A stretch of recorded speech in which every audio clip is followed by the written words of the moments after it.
we have Paolo Mazzanti, who is the CEO and co-founder of NHAZCA, and Saverio Romeo, who is also a member of NHAZCA company.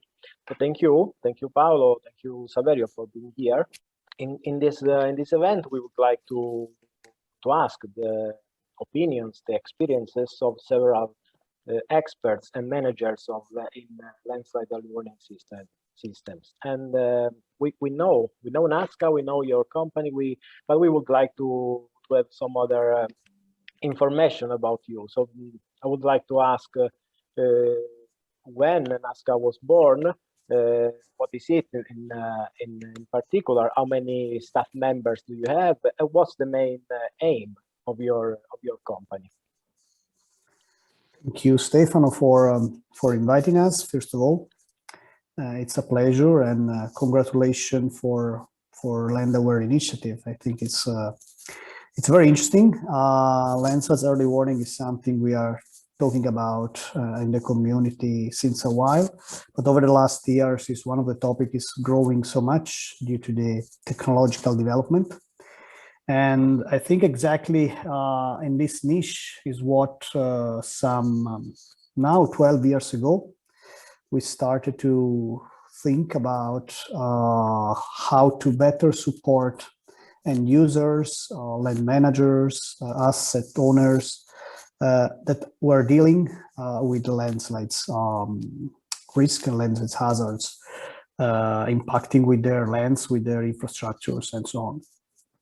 So to answer your question, NHAZCA was established in 2009, and NHAZCA is an acronym that stands for Natural Hazards Control and Assessment. So it's already in the name, the purpose and the main aim of the company.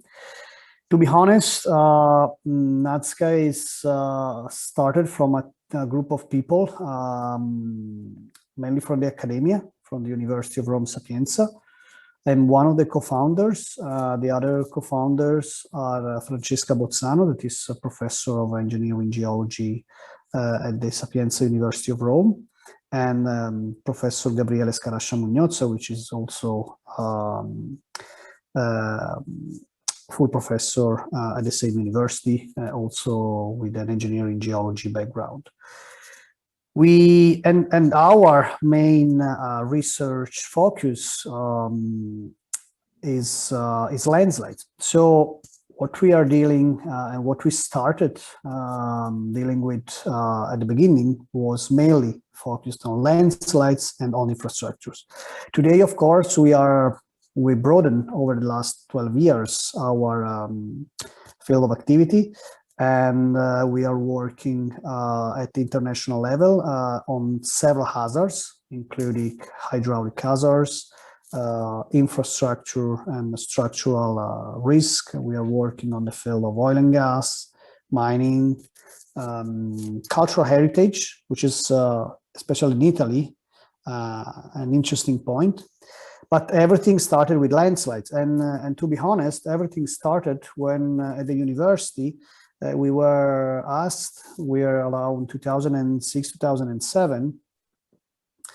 NHAZCA was not still in our minds, but we had some requests from the industry, from especially transportation asset managers that were dealing with severe landslides issues during the construction on a new highway, to support them with a sort of real-time monitoring for early warning purposes.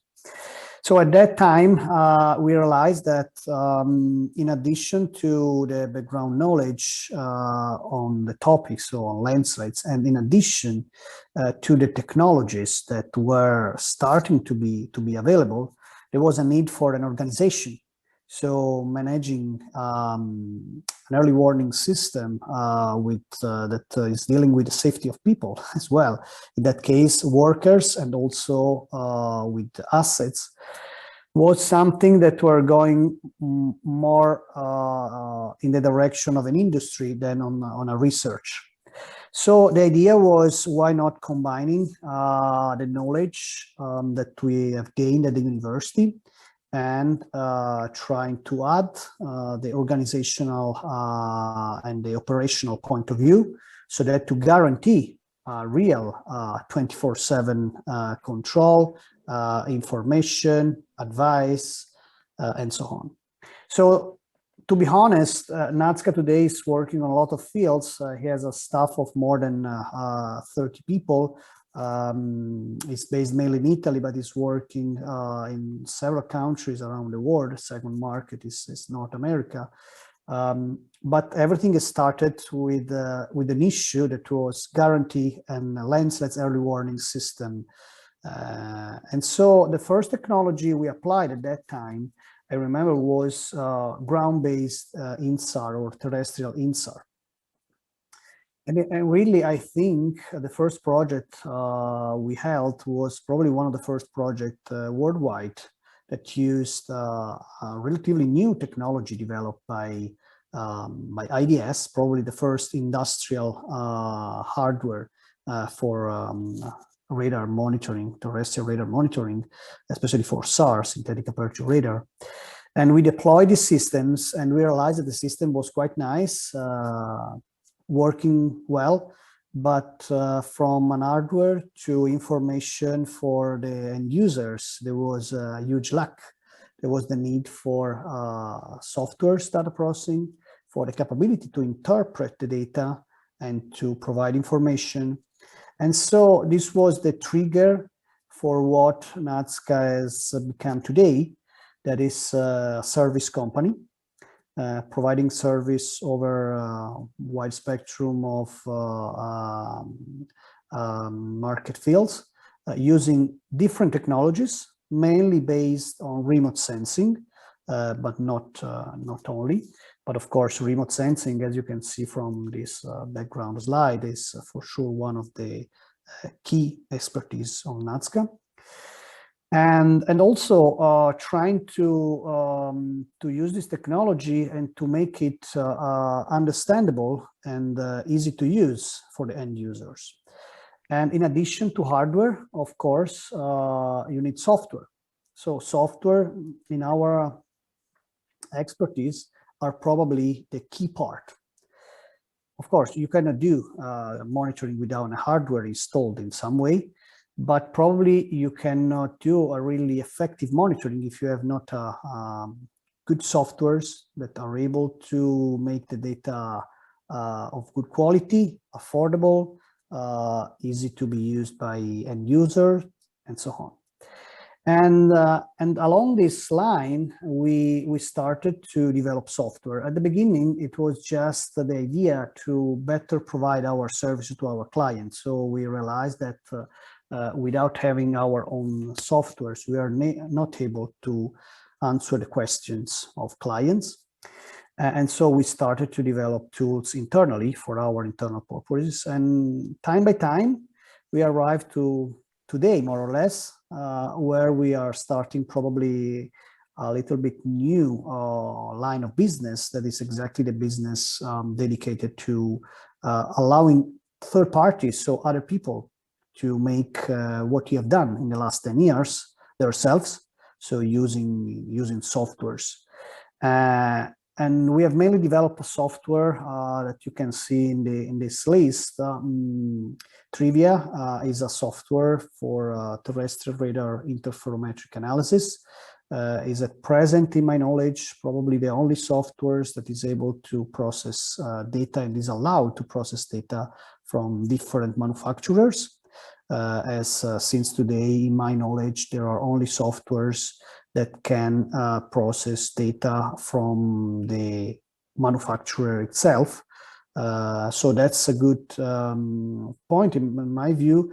This software is mainly a software that is trying to allow people to manage, to enter into detail into the data, and not just to have a very quick to use and easy to use, but with some limitation, of course, of automatic approach. That, of course, for early warning is what you need. So also for this reason, Trivia is able to process in real time, but at the same time, in some cases, before launching a warning, it's useful to make a recheck And this is something can be done easily if you have a tool that allow to manage quite a lot with the data. We developed some tools for visualization of the data that are very important to allow people to interact easily with data that in some cases are massive. And inside a massive amount of data, you have potentially a lot of information, but also a lot of misinformation. And so a huge effort we have done in the last years is to find tools also for post-processing of data. For example, for satellite INSAR. Satellite INSAR provide massive amount of data. For sure is not, from my point of view, the key tool for early warning, if we talk about this, but it's anyway a tool for detect, for what I'm used to call knowledge monitoring. So to know where there are some issues, and then you can control. And at the end, if you decide that there is really an early issue that need to be controlled in real time, you can move to early warning. Just to finalize this first talk, I want to focus on the last technology. So this is answering a little bit also to your last question, but if you want, we can enter in more detail.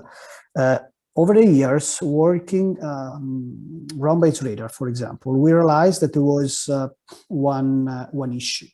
There are quite complex technology, there are quite costly tools. And so over time, there was the use of these systems only for major landslide problems. Of course, those problems where there are no limits in terms of budget. But as you know better than me, in Italy, we have, I think, 600,000 landslides or something similar. So we have so many landslides that probably not all of them needs for an early warning system. But my view is that in countries like Italy, we should need to monitoring as much as possible, so the largest number as possible. But of course, it is always a matter of money. And so starting from this assumption, but also realizing that having tools like a radar that, for example, that is able to provide a map of the formation, so also understand what type of process is going on, and better setting also easy early warning system, maybe just based on rainfalls or other stuffs.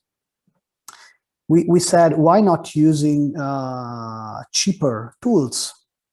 There is an explosion of optical sensors or cameras. We have cameras everywhere. We have cameras, webcams checking our cities. We have very high quality cameras in our mobile phones and so on. There are cameras on the satellites, and there are drones flying everywhere. And so the point was, why not using this kind of images that is a huge heritage of information or of data that can become information that can easily be accessed, and try to derive monitoring and information by this amount of pictures, of images. And so for these reasons, we launched a brand that is photo monitoring. So it's just the concept of monitoring using photos. Potentially any kind of photos, so not only optical, can be infrared, can be radar photos, even if photo for the radar is probably not a correct word. And we launched this branch and this type of service. And this service is based mainly on a software that has something like 10 years of research background on change detection and digital image correlation technologies. The software is called IRIS. And the software is quite powerful from my point of view. It's probably the most promising technology that we have present in our pockets. This software is able to ingest images from any source: satellite, drones, optical cameras, standard cameras, mobile phone cameras, and compare images collected at different times to the right to identify change. Maybe let's imagine a small blocks falling down from a cliff. You can identify this block, but you can measure displacement as well using different algorithms based mainly on digital image correlation and optical flows and speckle tracking technologies. So this is what we used, and over time, over the last years, we started to install the first monitoring systems when there was a budget that did not allow to deploy a very costly radar system. That is still one of the things that we do, and we are very happy to deploy radar. We like radar, but in some cases there is not enough budget for small lenses that anyway can be a threat or a risk for assets, for transportation assets, for example. And so this is what I see as an interesting future perspective. So the capability to use these systems to be deployed in several places and to use a simple software that is able to give you an alert. And if you need, potentially as the capability changing from optical to infrared to work 24/7 as well. And about this tool, I want to mention one dear friend that great name in Landslet's research that is unfortunately no more with us, that probably, Stefano, you know very well, is Aldrich Ung from UBC. And I remember the last time I met him was at the War Landslides Forum in Ljubljana. I don't know if you were there. Yes, I were. And I remember NHAZCA had a booth at the conference. I was one of the sponsors of the booth. I got some gadgets. Good. Hopefully they were useful. Yeah. And I remember that Aldrich came to our booth. We had some discussion, and at that time we were just starting to present this technology. It was not as mature as it is today. And we had a very nice discussion, and he told me one sentence that is still in my mind. He told me, Paolo, this is a great idea because it combines a measuring system that is always usable with a standard approach of a geologist or a geomorphologist. So with a picture, you can look at. And that's another good point, because when you look, for example, at radar images, NHAZCA works a lot, for example, with satellite radar images, with ground-based radar. But anytime these images are different to what our eyes are used to see. When you look to a standard camera, you have also the capability to make visual inspection. So his sentence was exactly this one. You can combine monitoring with continuous visual inspection by an expert.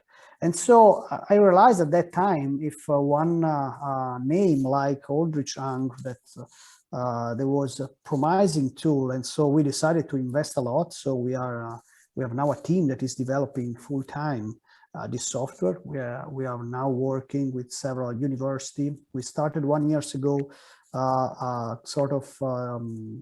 We provided this software for free to 10 universities worldwide to have sort of testing on different applications. There was a first paper presented on the use of high-risk combining satellite images and terrestrial and UAV images on landslides in the Alps, in the Austrian Alps. We have monitored some stockpiles in mining areas. We have monitored ourselves, for example, landslides, small landslides along the road in Italy, just providing daily report on small piece falling down or small displacements. And so really, I think this is promising. And in general terms, I think that probably we need to monitor more number of landslides and we need more early warning system, maybe even easier, because not all the landslides are so massive, so crucial and so dangerous to require huge of efforts. I worked, just to tell you what I mean. I spent during my PhD 3 months in Norway at NGI, and I worked. I learned a lot about their monitoring system for the Ockness lenses, for example, these massive lenses that can create so many problems. At that time, I remember in Italy there was also the early warning system for the Ancona landslides, where a lot of money was put in. It was a very useful tool. But in addition to this large, massive landslides, there are several small problems that in some cases can be as dangerous as the others. And so the idea is that in the future, maybe thanks to photo monitoring and other simple and cheap technology, we can monitor a larger number of landslides. So that's the first answer to several of your questions. Up to you if you have some more curiosity. I don't know if Saverio want to add something as well. Are these in particular this Iris software, are they applicable or usable kind of real time? Yeah, it is. Iris is also one of the functions that is of course available only for terrestrial systems, that allow to, especially with any kind of sensors that is able to collect images and to upload these images on an FTP server or wherever. Iris has a function that allow to take these images, put into the software, pre-process, process, and provide you the output potentially in real time or quasi real time. So this is one of the functions of Iris. For example, we have now worked this software also for not only for landslides but also for hydraulic problems, so monitoring rivers, and to see also, for example, is able to detect the velocity of the water flow and the level of the water flow as well. So we are realizing that potentially the application of this tool is going much farther than landslides. But as I mentioned at the beginning, our background is mainly on landslides topics. So we have always started there, and we are happy when we realize something similar happened with ground-based radar when we started to realize that, for example, bridges or viaducts were good targets for monitoring. And so yes, but anyway, the answer is yes, it's able to process in real-time data, and only, of course, for ground-based systems. And we developed recently, maybe Saverio can add something on this. We also developed the first version of what we call the NHAZCA. So it's a camera built exactly for monitoring with industrial capabilities, with automatic power supply, solar panels, so that you can deploy it everywhere without need of power, and is able to collect images, store images, send the images, eventually process on board itself, and just send a message. So Saverio, do you want to add something on this? Yeah, it's a waterproof system, and we are going to install such a camera in few sites to monitor landslides. So we are going to realize the first monitoring on field by using this new hardware. Yeah.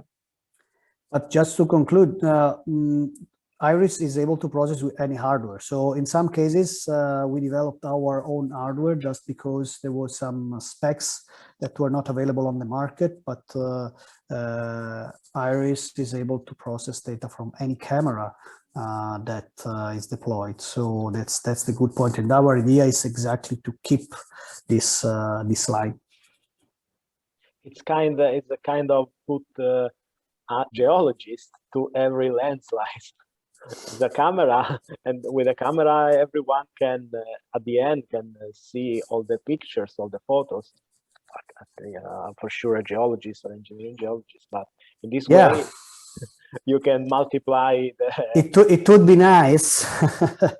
Of course, this is the reason I started, I think, some 10 years ago this research line at the university with some PhD students, just because my vision was that there was more need of monitoring. I am passionate of monitoring. Probably, you know, I'm also the organizer of the international course on geotechnical and structural monitoring that is held annually and since 2014 in Italy. This year will be everywhere because it will be online. That's a good chance to invite people to subscribe. The registration, as it is online, the logistic arrangement is easier. So we are opening, we are keeping open the registration up to the day before potentially.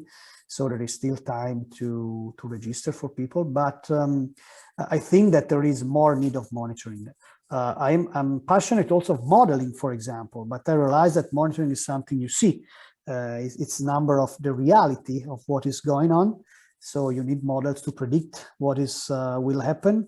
But looking at what is going on today and in real time is always a great tool. So I hope that your wish to have any lens that's monitored with a camera will be real. So we will be very happy about this, of course, in terms of business, but I think also in terms of support to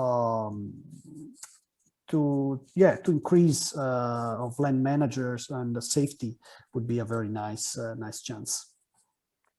Yes, just to add, Stefano, that to use other words for the monitoring, and this new camera can be considered as our eye on the field. That combine qualitative consideration and quantitative measure. That is, in my opinion, this is the main pros of this system. Yeah, and as you say, maybe monitoring could seem simpler than modeling, but it is not at the end, because it needs software requirements, hardware requirements, and so on. So it's not simpler. In some cases, it's also maybe hard. Yeah, the idea is to make it simpler. Yeah. And this is an example. Of course, also the complexity is exactly what I was telling at the beginning. When we started this monitoring for this highway with the radar, we realized that saying monitoring and providing results was so different.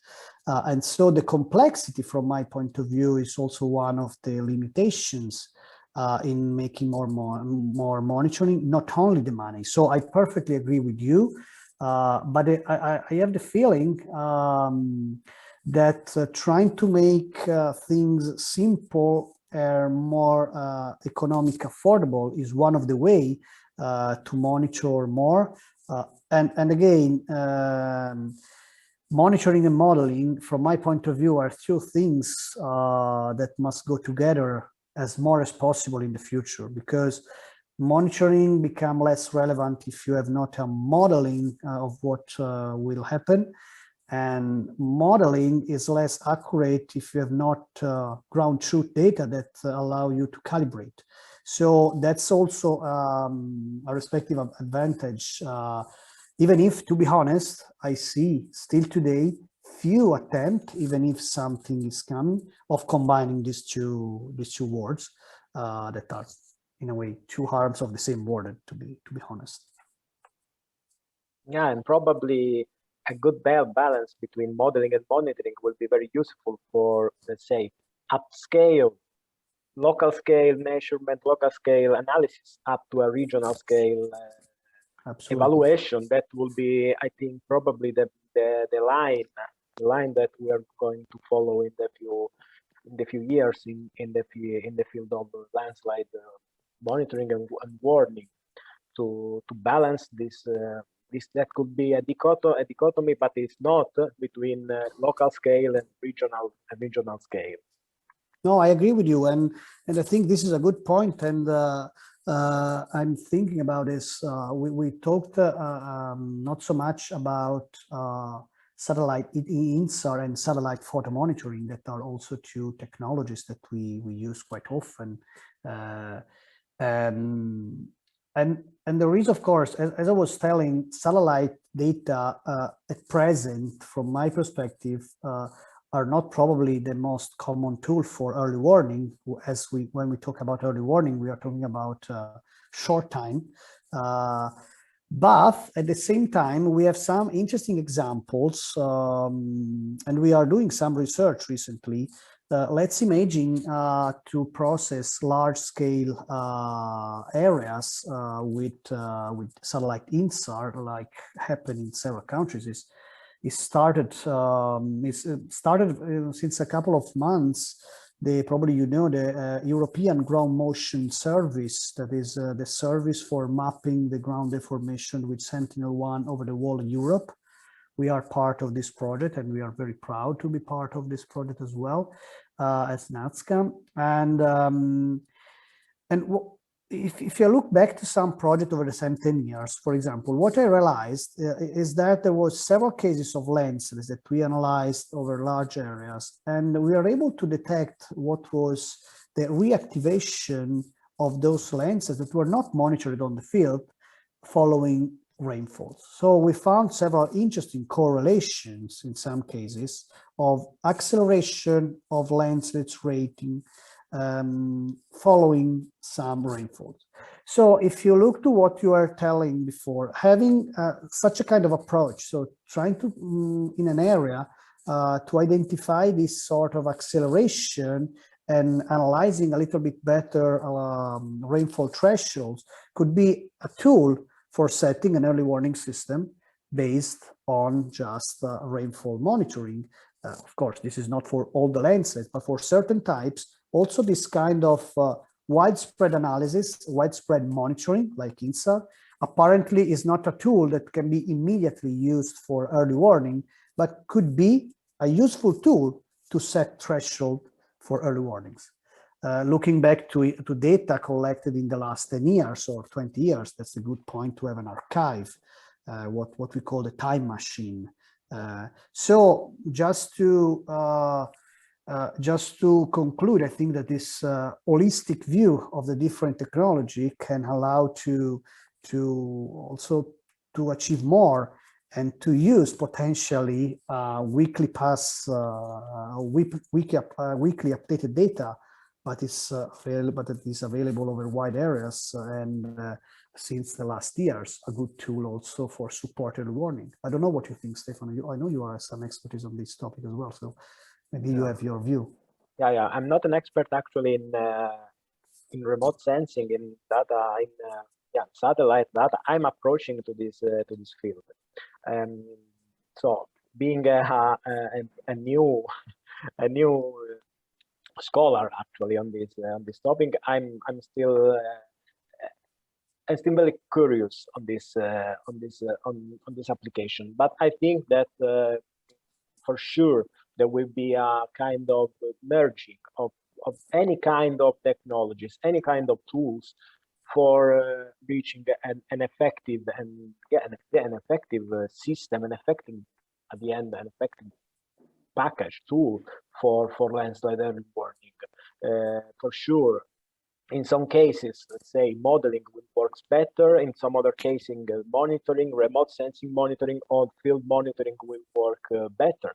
It will be another case, but for sure, an holistic view, a multidisciplinary and a comprehensive view would be the best option.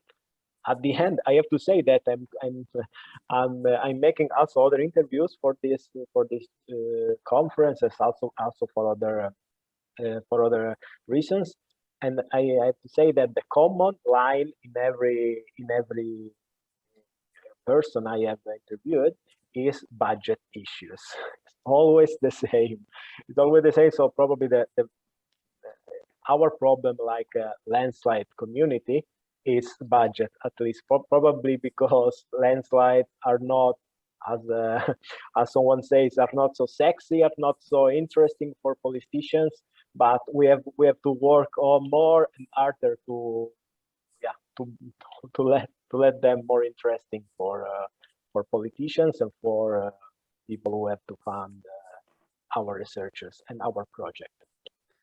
That's true. I agree. And of course, I had exactly in mind this sentence from an eminent colleague. And it's nice TED Talk, also the chance to have a TED Talk dedicated to landslides. It's already making it a little bit more sexy. And I agree with this. Today in Italy is more sexy bridges, but it's always a matter of feeling and emotional side. So I don't want to say that probably the only way, at least in Latin countries like Italy, to get it more sexist is that something serious happen. But on the other side, we have to work all together to make it more sexy without that something tragic happen. Also because in Italy, we have not to go so far to remember some tragic, very, very tragic event caused by landslides. So it's enough to remind a recent history. And so hopefully, of course, also the ability, and that's the reason because I'm so curious on the potential of photo monitoring on high risk, is that I think we have also to find a way to convince people, and budget is always a matter. And so as budget is always a matter, trying to make solutions that are also cheaper, easier, is another way to push people and push politicians and decision makers to use more, and let them understand that there is not a huge effort, at the same time can provide good benefit. Because of course, the impact of a huge landslides on a tsunami, on a fjord that is causing a huge tsunami, is also emotionally impacting, because there was a movie, I think, recently in Norway for exactly this topic. But a small block falling down on a road enough to kill people, or on a railway that is enough to make a derailment of a train, causing several problems, is not as fancy or as sexy. So I agree with you that we have to complain about not enough attention of our decision makers, but after complaining, we have also to try to find solutions to let them to have no reason for not doing. So lower budget, lower cost, easier tools, good organization. It's something that we think is relevant, and it's what is driving the action of NHAZCA since the beginning. So we really hope that the growth of NHAZCA, that was quite relevant in the last years, will continue, and all the community will support this section. We support NHAZCA, but we support any other company that is used to talk with clients, and in addition to provide scientific advancement, is also to discuss every day with end users and have a mission to convince them to put money on something that is relevant to let our infrastructures and people safer. Yeah, exactly. So I would like to thank you sincerely. Thank you, Paolo. Thank you, Saverio, for this short but however comprehensive overview of your company, of NHAZCA. I think that if everyone is interested in knowing more, can go to the website, and there I show all the details, all the information, contact information. So maybe he or she can contact you for more details, for also knowing more about your projects, your current, ongoing, and past project on landslides, and not only landslides. So thank you again. I'm sure that all the topics you mentioned will have a good future, and will be hot topics in the near future, from both a scientific and academia point of view, and also from a technological and operative point of view. That is actually what we are going to focus on in particular. So thank you again. So thank you to you for inviting us, and good luck for this LandAware initiative that I think is really, really well positioned, and it's really a good effort to be done. So congratulations, and let us know in the future if we can help you in some other ways. Thank you, Stefano. Thank you very much. Bye-bye.